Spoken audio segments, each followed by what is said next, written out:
Well, it is great to have you here with us today. And as mentioned, this is our Global Impact Celebration Sunday, sort of. In April is usually our time when we have a whole weekend dedicated to our partners, both local, national, international. We bring them from all over the world to come and have a celebration together of what God is doing. But this year we weren't able to do that because of COVID-19. And so we decided to push it into the fall, and here we are. And so we're going to do the best that we can over this Sunday and next Sunday just to give you some updates on what's been happening. And some of you don't even know our partners, and we'd like to introduce some of them to you. Global Focus is really our missions program that we have here at the church. This would have been our 14th Global Impact Celebration. 14 years ago, we, as a church, were trying to figure out how best to do missions around the world. Where do we go? Who do we partner with? So many doors were opening to us, and we felt like we were just sort of going here, there, and everywhere, but maybe not having the kind of fruit that we wanted to have. And so we determined that we were going to narrow our focus, and thus the name Global Focus. We wanted to narrow our focus so that we could partner with a few so we could have maximum impact with those. And so that has meant saying no to a lot of good things, but it has also allowed us to really get to know our partners well and also to really help them be effective in what they're doing. And so we have partners that are local right here in our own city. We have some national partners, and then we have some international partners. Today's emphasis is going to be on our local and national partners. One of the things that we wanted to do was help you as a church and help us as a church get our people engaged in the mission of Jesus. We believe that God has commanded us to go into all the world and preach the gospel. And so we wanted a way to activate our people. And so we sort of have a couple goals with our Global Focus program that we want to see our church activated, and we also want to raise resources. And so every year we take up a faith commitment offering. I'm going to talk a little bit more about that at the end. But I want to tell you that in 14 years of doing Global Focus, we've raised over $3.5 million from this church. That's pretty cool.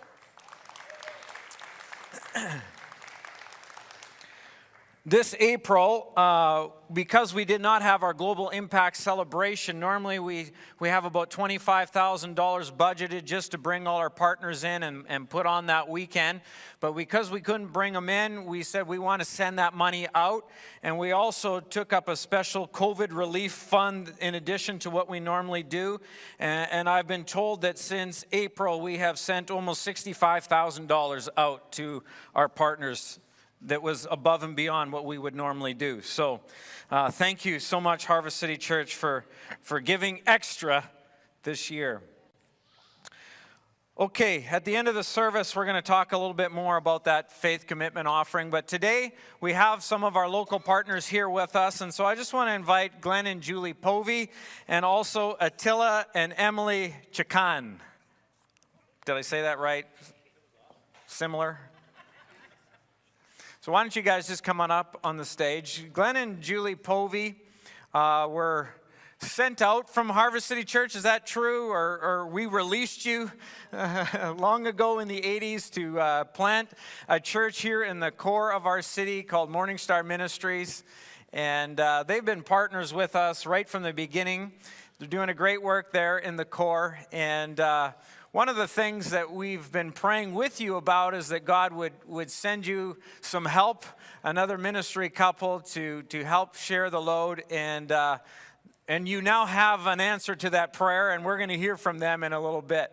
But Glenn, what I'd like you to do this morning is just sort of give us a brief update on how Morning Star is doing in this time, and also how is your health doing? Because we know that that's been a matter of prayer as well.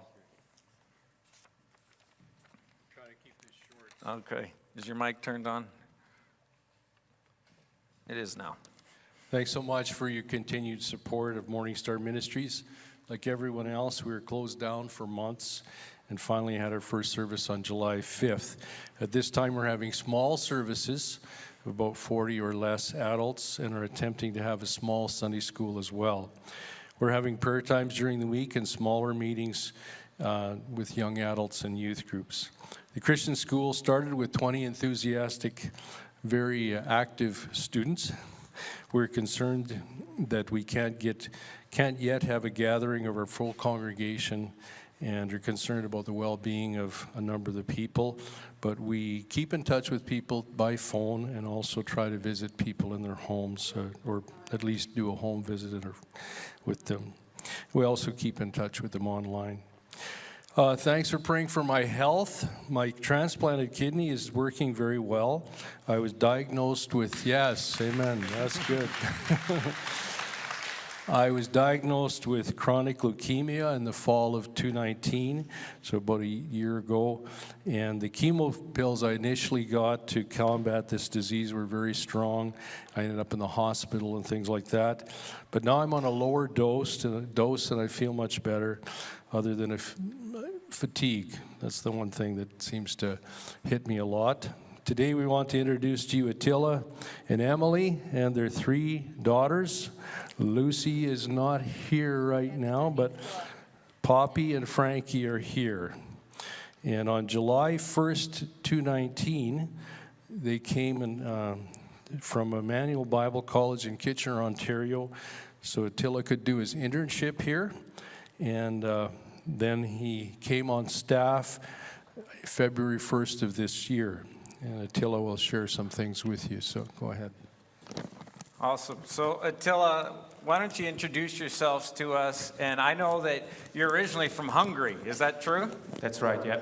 So can you tell us, as a church here, what brings a guy from Hungary all the way to Regina to work in this city, and why do you feel called here? Well, sometimes I wonder myself. I was born and raised in Hungary. In 2010, I went to the States as an international student. And in 2012, I had a very drastic encounter with Jesus. My life completely turned around. He put me in a path of evangelism and ministry. And so I believe in 2017, I went to school to do my Bachelor's of Theology degree. And part of that degree was an internship, as Glenn mentioned. And we knew that the Lord wanted us to finish the school. I did not want to go to school. And I almost escaped twice, but the Lord kind of caught me and brought me back. And we weren't sure why I had to do the school. And so we're really praying. And near the end of my degree, as I said, I had to do an internship. So we were really praying the Lord would guide us to His will for us. And through some divine appointments, we met with Glenn, and I through a friend of a friend, and he took us on as interns, although he was hesitant at first. He was trying to make it difficult a little bit at first. I was like kind of a test. Are you sure you want to come to North Central? And we were sure. Now we have questions. So, when you pray to the Lord, let your will be done, and then you go to, why is this your will, Lord? So, no, I'm just kidding. No, we have a really blessed ministry. And in short, that's how we got here. It was really, if you really want a short answer, it was God. But since I have 3 minutes, I had to speak more, right? So, but it was really God's will, and I think at every corner we feel that the Lord is in this, and we see our ministry expanding. We see lots of divine appointments, and the Lord is really working in North Central right now. So pray for us, because I have a strong feeling some great things are ahead, and the Lord already told us that He has some great plans for the church and North Central and Regina. Yeah. What sort of role are you playing in the church right now? Does Glenn do anything anymore? Well, that's why he's laughing. Because he's in retired mode, so he's on his lazy boy with a cocktail, and when something comes up, Attila, can you do this for me? The toilet is clogged up. Can you please fix it? No, I'm officially an assistant pastor / youth pastor, so I do pastoral work, but I also do youth work. We reach out to the youth as well of North Central. So it's kind of many things, from evangelism, outreaches, to visitations, to preaching on Sunday, to youth work, kind of a manifold ministry, but we are in the process of kind of narrowing it down and really focusing on the most important things. Okay. Well, it'd be nice to hear so much more and hear from your wife too, but maybe next time. Maybe next time. All right. God bless you. Thanks for coming this morning. Thank you very much. And being here with us. We love to be able to partner with you guys. All right, well, one of the other local ministries that we have is Love Lives Here, and Alden and Kate Ludwig, who are members of this church, lead that ministry. It's a ministry that takes place right on the streets of Regina. They do a lot of work with street workers and people that are struggling with addictions and those sorts of things, and they have a bus that goes out onto the street several times a week. Now, because of COVID, they haven't been able to go, and so there's not a whole lot to report. But we had Alden just come in quickly to give us a brief update. I think it's about a minute and a half here, but Alden will just sort of explain what they've been up to or haven't been up to and what their plans are for the fall.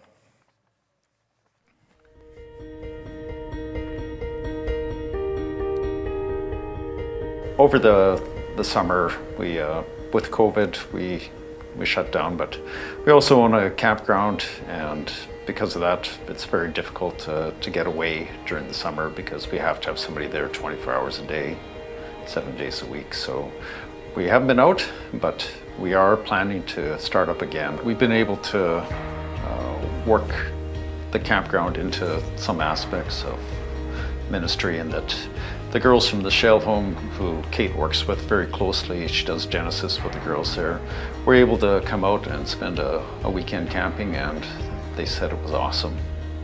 One of their best experiences ever. Because we are members of the Christian Motorcycle Association, we actually have several members of the CMA at the campground. One is the chaplain, and we've been able to gather on Sunday mornings.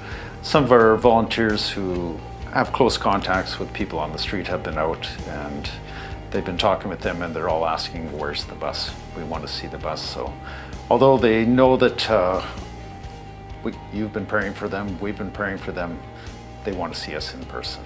We're still working out exactly how that will look, but we definitely want to be out there. The bus was vandalized a couple times over the summer, so we still have to clean it up before we take it out, but your prayers are what we ask for the most.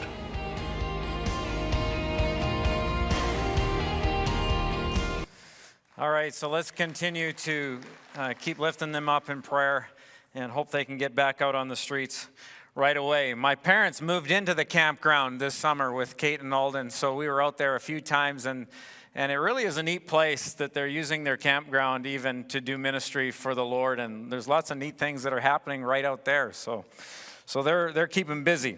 Well, another one of our local partners is here with us, and that's Donna West. So Donna, why don't you come up onto the stage? Donna leads a ministry in our city called City Kids.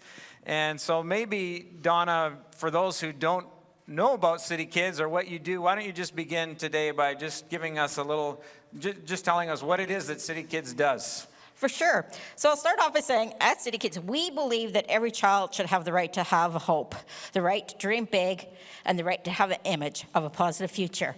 So our mission is to increase resiliency and inspire big dreams for children living in low-income communities. So yeah, focusing on the North Central community right now, that is exactly what we're doing.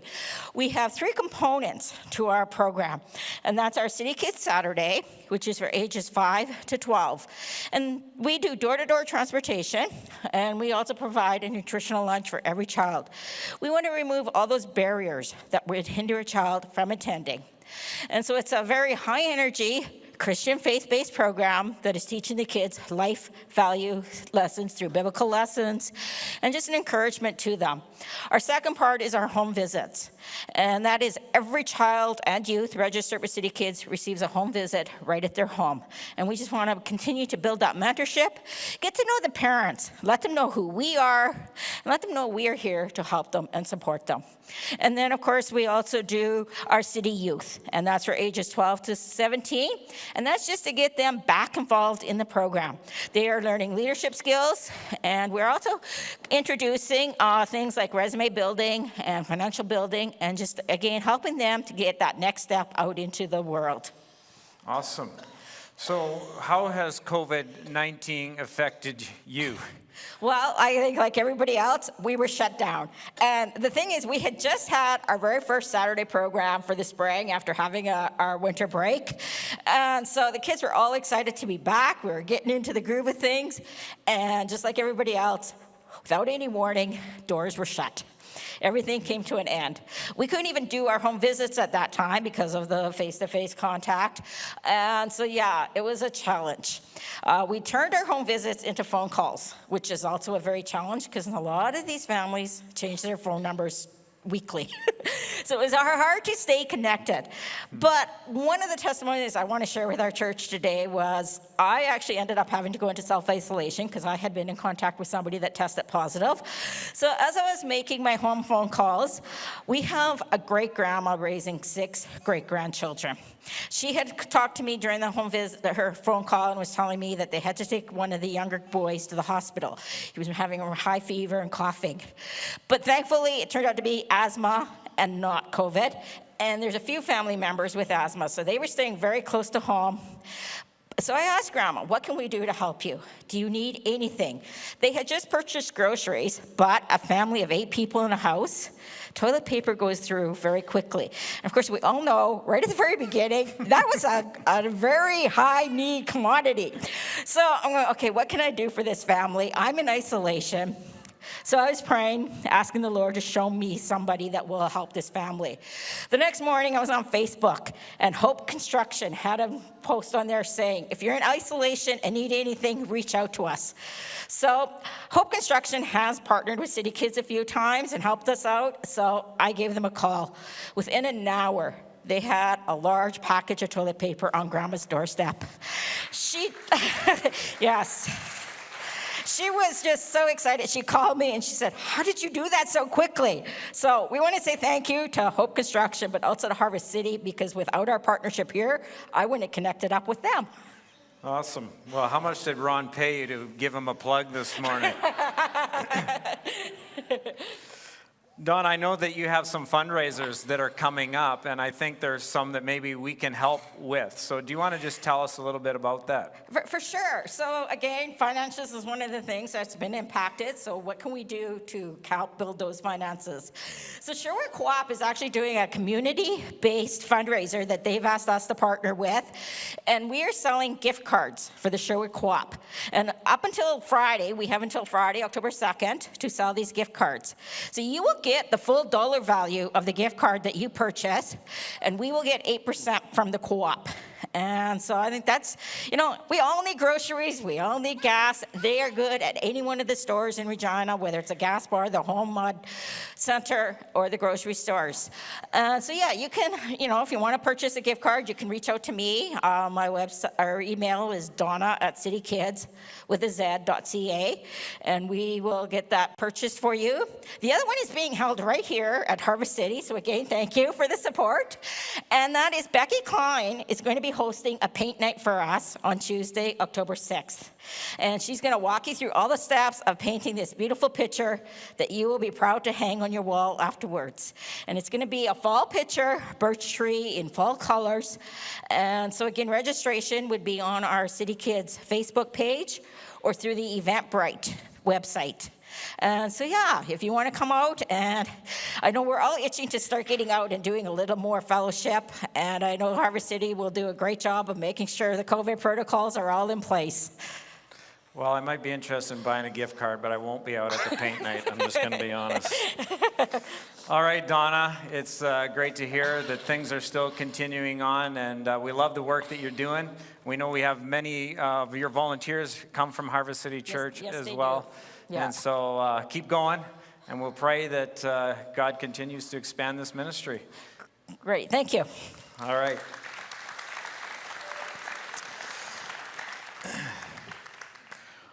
All right, another one of our partners is not a local partner, it's a national partner.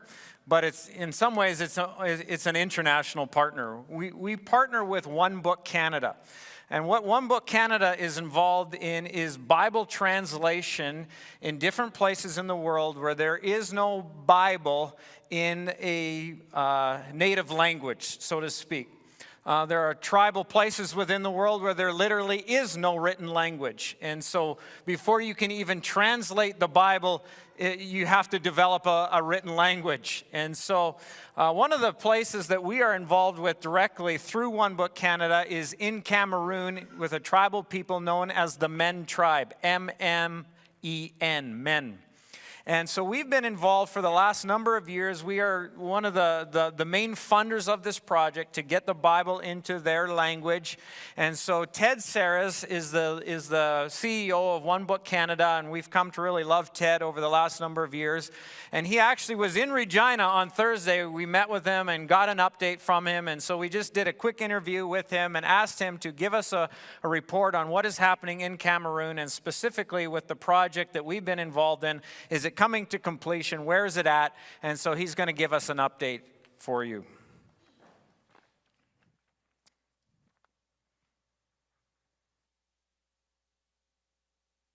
Well, it's a big shout out to Harvest City Church for all your prayers and your financial support over these past few months. In Cameroon, the project that you are supporting and praying for is the Men Project, and it is going ahead despite COVID. There's about 7 or 8 books left to complete with the quality checking of the New Testament, and hopefully in 2021 they'll have the whole Bible done, printed and distributed, and there'll be a big, huge celebration, and I'm sure anybody from this church is welcome to attend that celebration. They'd love to have you there. The COVID crisis has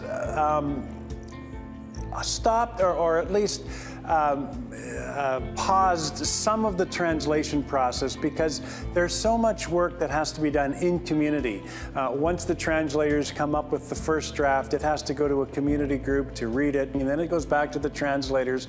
So it's a little difficult to meet that way in groups. But our partner over there, the Cameroon Association of Bible Translation and Literacy, CABTL, they took the government material on COVID-19 about how serious it was, how to take proper, hygiene and preventable measures that were given from the government in English and French, and they translated that into mother tongue languages so that all the men communities could have that information in their language. So COVID-19 is only one other crisis added to the list in Cameroon. So Cameroon, of course, is dealing with a French-English conflict, and if you live in the English part, the 2 English provinces of Cameroon, you really don't know who to trust. And the rebels, the English rebels and the French forces, they're both involved in burning down villages and killing people. It's just really atrocious what's happening there. So that's one conflict. The other conflict is you've got the Boko Haram from Nigeria coming down into the northern parts of Cameroon and doing terrorist acts there. And so there's, they're dealing with that challenge. There's a political challenge with a possible change in government happening where a dictator may be stepping down from his position. Nobody really knows.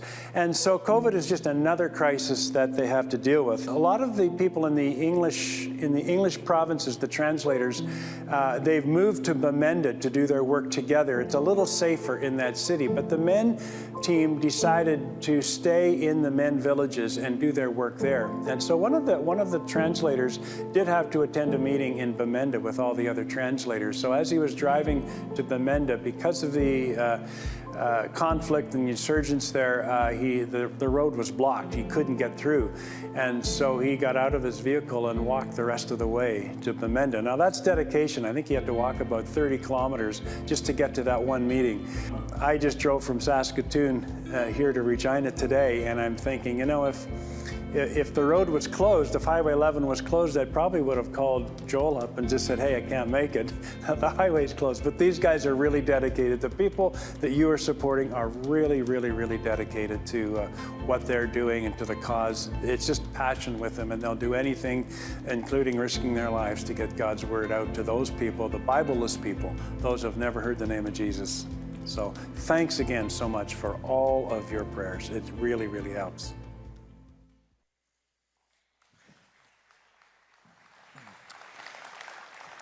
So it is exciting to hear that the completion of the project is near.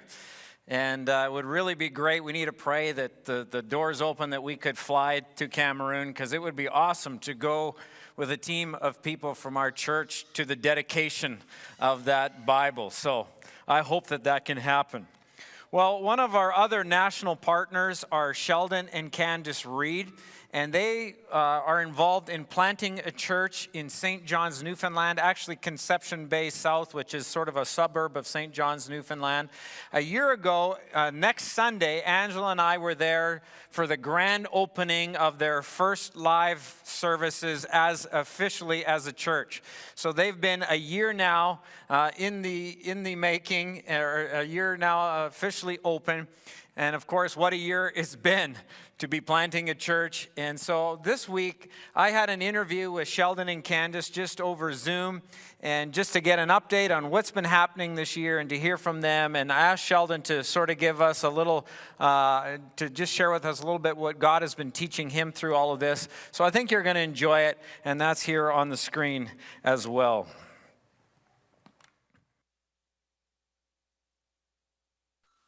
Hey, Sheldon and Candace, it's great to be able to have this opportunity to chat with you and catch up a little bit on what's happening in St. John's, Newfoundland, or Conception Bay South, to be more specific. Last year, about this time, Angela and I were there for your grand opening, which was awesome.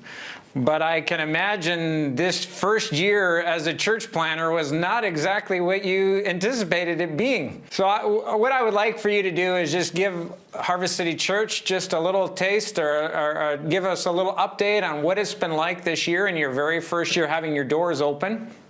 And and closed, and how are you doing this in the middle of the pandemic? Yeah, sure, Joel. It's good to be with you guys at Harvest City. And just happy to be able to connect with you this way.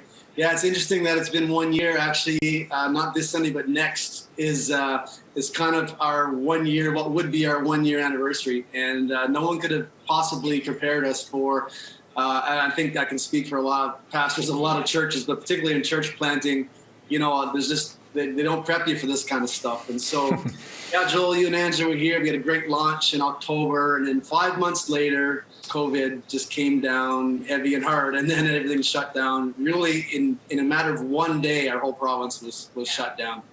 And so we were honestly left scrambling and trying to figure out what comes next. It was really intense. And so what happened was, in the early days of COVID, we stopped everything because we had to. We were under, really strict guidelines here in Newfoundland. And so we had to take the church completely online. Now, understand, up to this point, we had zero online presence, with a little bit of Facebook, a little bit of social media, and a website that pretty much no one's ever seen. And because that for whatever reason wasn't a priority in the early days of, gathering and stuff. We were doing, focusing more on people, being in person. And so then overnight we had to kind of shift gears and get everything online. So we started our Sunday service went online, and we had a prayer meeting online, we had Bible studies online, we had worship online, and we had never done any of this stuff before. So it's like, hey, how do we live stream? What do we do? What equipment do we need? We didn't know anything. And of course, also in the church plant, we were 5 months old. And so a lot of these families and people, it's not like they had years of history together where they're going to stay together no matter what happens. It's like, these people barely knew these people, and that family barely knew this family, and never really spent time together before. We thought, how in the world are we going to keep everybody together during this, right? And so what we did in the early days is we got in the van and we went to people's driveways. We weren't allowed to be close to them, so we said, you stay at your doorstep, we'll stand in your driveway, we'll talk, we'll pray, and we went around to different families in the church and did this. And then, but still, it's hard to really invest in relationship with all the physical distancing. And then over months of kind of refining our online church experience, we feel like we've been doing a little better at that. It's kind of funny how it's worked out. This coming Sunday is our last pre-reopening live stream, and then from the Sunday that would be our 1 year anniversary is actually going to be our reopening service. just the way it worked out. And God's in it all, of course. And as of the 4th of October, we'll be online and in person. Okay. And so, but I just say though, in all of that, I've looked at the statistics. I've looked at what God's doing across the church in our country, and I've seen somewhere in the area of 30% of people are coming back to church. And I've had personal friends who are pastors, and that's been their experience. But I just want to give God praise that in our church at Revive, we have literally, and I'm not exaggerating, we have more than 100% of Wow. people before COVID are coming back post-COVID. We have every single person still connected. And actually during COVID, there's new families been added. And new individuals. And so we're actually, and we had this in a prophetic word. I know I can say this at Harvest City because you guys are all about this. We had a prophetic word on our first or second week away and said, you know what, God spoke, a lady shared with us, God spoke to me that Revive will come out stronger after COVID than before. And God has done exactly that. And so just this month, we actually, for the first time now all summer, we actually had a couple of in-person home group, and we had it at our house. The province lifted some restrictions and you could have up to 50 people in your backyard. The last week of summer, we decided to do an in-person home group in our backyard. Okay.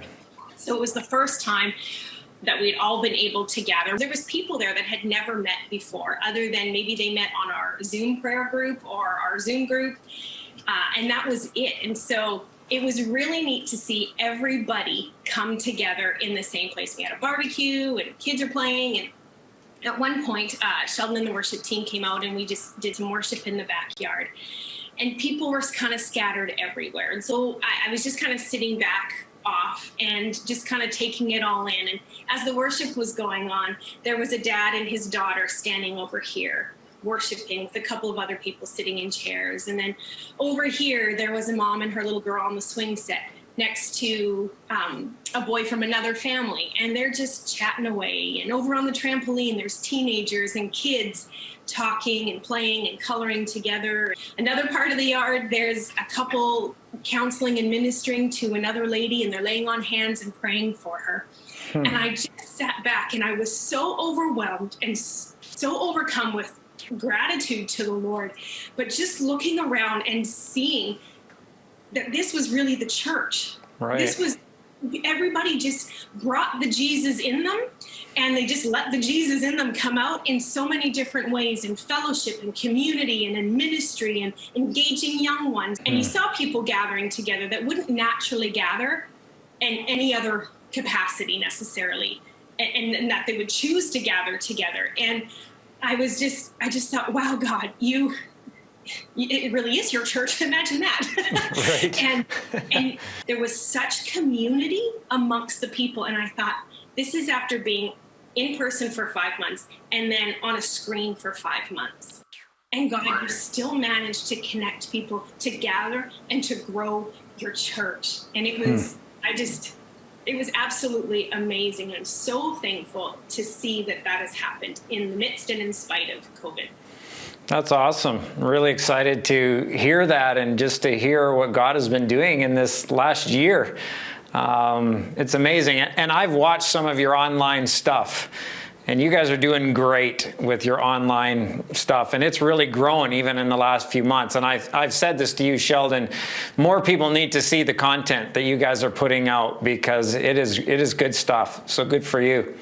Thank you. Appreciate it. Sheldon, I just, to bring this to a conclusion, I'm wondering, has there been anything that God has been speaking to you about in this season that you would want to just share with our church today as we close this conversation? Yeah, Joel, there has. And I think first of all, looking back over the journey we've been on since COVID, and really the importance of following closely behind Jesus. And, when Jesus called the early disciples, he said, come follow me. And to follow him in that context was to walk with him, to accompany him on his journey. They would have been used to accompanying him, their teacher, wherever he went. And it was more about going the same way as him, not just trailing behind somewhere, hoping to catch a glimpse of what Jesus was doing and what Jesus was up to. To follow him meant to be engaged and to be going the same direction and in the same place where he was.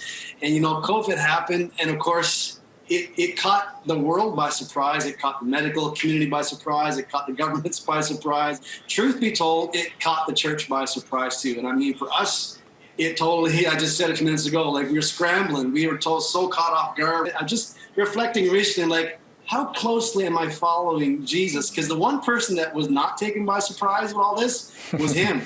And if I think I'm really following closely, why was I not more prepared? And, you know, what's happened is because everyone's taken off guard, our life, you know, in the church and elsewhere, it's all about adjusting and adapting to what's going on and pivoting. I mean, the catchword of the day is pivot. If I hear the word pivot one more time, I'm going to lose my mind. Everyone's pivoting. Businesses are pivoting, and governments are pivoting, and doctors are pivoting, and you know what, churches, we had to pivot. But what if it's less about adjusting and adapting and pivoting? What if it's more about just drawing near to him and being close enough to him to be able to better discern the season that we're in?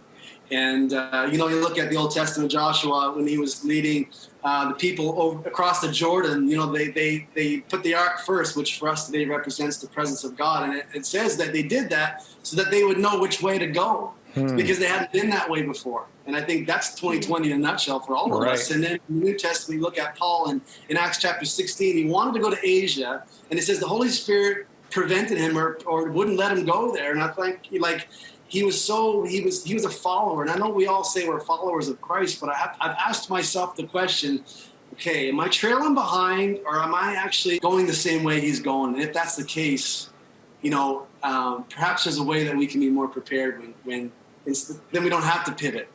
You know, if I had been leading and following as close as maybe I could have been, this all would have happened. Jesus knew it was happening, and we wouldn't have had to pivot so hard, because we would have been right there, right? And I know we're all doing our best, and I know we all try to follow God and hear from God, but it's really challenged me. And I use the illustration of, you know, if I'm going for a walk with the kids, and if I see danger up ahead, you know, I'm going to pull them aside. I'm going to say, watch out, look at what's ahead. Look at what's in front of you now. We need to make sure we're okay. And I think, you know what? God knew what was happening. And I wonder if perhaps if I had been following a little more closely, if perhaps we would have been a little more prepared. And I think that applies to us personally. It applies to how families and businesses and individuals, but also certainly church, and definitely church planting in a pandemic. I think Jesus has just reminded me of how important it is that I really am following, not just coming up with some good ideas. I think the priority wasn't to be online, but maybe it should have been, and these sorts of things. So I want to just say that's what I sense that God's been speaking to me on and leading me through and challenging me on all at the same time. That's awesome. I just shared that scripture with our church a couple weeks ago with Joshua, and said we just need to get as close to the ark as we can, because we're going where we've never been before, and God will show us. We just got to make sure we're staying close to the presence of God. So thanks for sharing that. It's so great to just have had this time to connect with you, hear what's going on. We're going to continue to pray for you and support you. You guys are doing awesome, doing a great job, and we're really proud to just be able to get behind you and help you in what you're doing, and really look forward to getting back to Newfoundland one day and seeing the people again. So God bless you. Thanks for taking the time to be with us today. Thank you, Harvest City. We really appreciate you and miss having not been able to be with you guys this year. We feel that, and but thank you for all the love, the encouragement, the prayers, the cards, the texts, the messages. It means a lot to us, so thank you. Awesome. What she said. Thank you. Words can't express our gratitude, and so thanks, Joel. Thanks to the leadership team and the GIC committee and the church as a whole. We are so grateful to have been on this journey with you. So God bless you.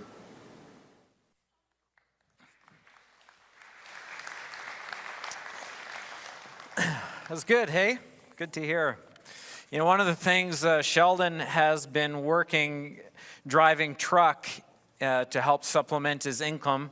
Obviously, a small church, and so during COVID, he was laid off, and then because of all the online stuff that they were doing, he had the time to do it, and then they wanted him to come back to work, and he worked for a week, and then he called me and he said, Joel, I think I need to quit my job. There's just too much that's happening, and so he's decided to quit his job and take a real step of faith that God will provide for them. And so actually it was really nice that with the additional offering that we took, the COVID relief, that we were able to send Sheldon some money and say, hey, we got some extra resources for you. And so let's continue to pray for those guys. They are awesome. They're doing a great work in Newfoundland. All right, well, just to bring the service to a close, as I mentioned before, we take up a faith commitment offering every year. And the way the offering works is we ask you to make a commitment, not to us necessarily, but more towards the Lord, as to what you believe God for that you can give over the coming year. And so we ask you to write that commitment down for us. We never come back and follow up and say, you said you were going to give this. We've never done that in 14 years of doing this. You know that to be the case. But the reason why we ask you to make that commitment and write it down for us is that we try to determine as the money comes in, how much we think is going to come in. You've always been faithful to honor those commitments. And so it helps us to know how much that we can dole out throughout the course of the year. And so we ask you to make that commitment. Next April is when we're planning to have our next conference, Lord willing. And so the commitment would be what you could give between now and April. Now, some of you have been continuing to give over these last number of months, just on a monthly basis. And so today, as we make the commitment, it's from what you could give from now until April. And our initial budget that we were going to have in April was going to be $235,000, but we've shrunk that budget down to $150,000 because there's been money that has come in over the last number of months from some of you. So we don't need to raise $235,000 because we've already raised a significant amount of the money. So our goal then is to raise $150,000 as a church between now and April of next year. And so here's how we're going to do it. You can go onto our church website, harvestconnect.ca, and you will see the box there that says Faith Commitment Offering. Click on the box. All the instructions are there to literally take you 30 seconds to do it, where you can put in what you're believing God for this year. And then if you would actually like to give to the offering, there'll be a button there that says click here to actually give, and it'll take you to the giving portion of our website. Or if you're like my mother and barely know how to turn on a computer and want to do it the old-fashioned way with the envelope, we do have envelopes here this morning. And Jenny Cana is going to be standing at the gym door on the way out, and she can hand you one of those envelopes. And so on the envelope, it just has the date, and it says, my global focus faith commitment offering for this year is, and there's a blank to fill in. And if you do want to make a contribution today, you can say today's offering is and put in that amount as well. We have the envelopes at the window as you leave also. So what we'd like to do is sort of collect that over this coming week, and next Sunday, hopefully, then we can announce the total of what has been committed. So go online and make your commitment today if you can, and over the coming weeks, and we'll announce that. Sound good? All right, well, next week we're going to be hearing from our international partners via video, and we got some other exciting things planned for next week as well, so you don't want to miss. Continue to tune in online for that, but that is our service for today.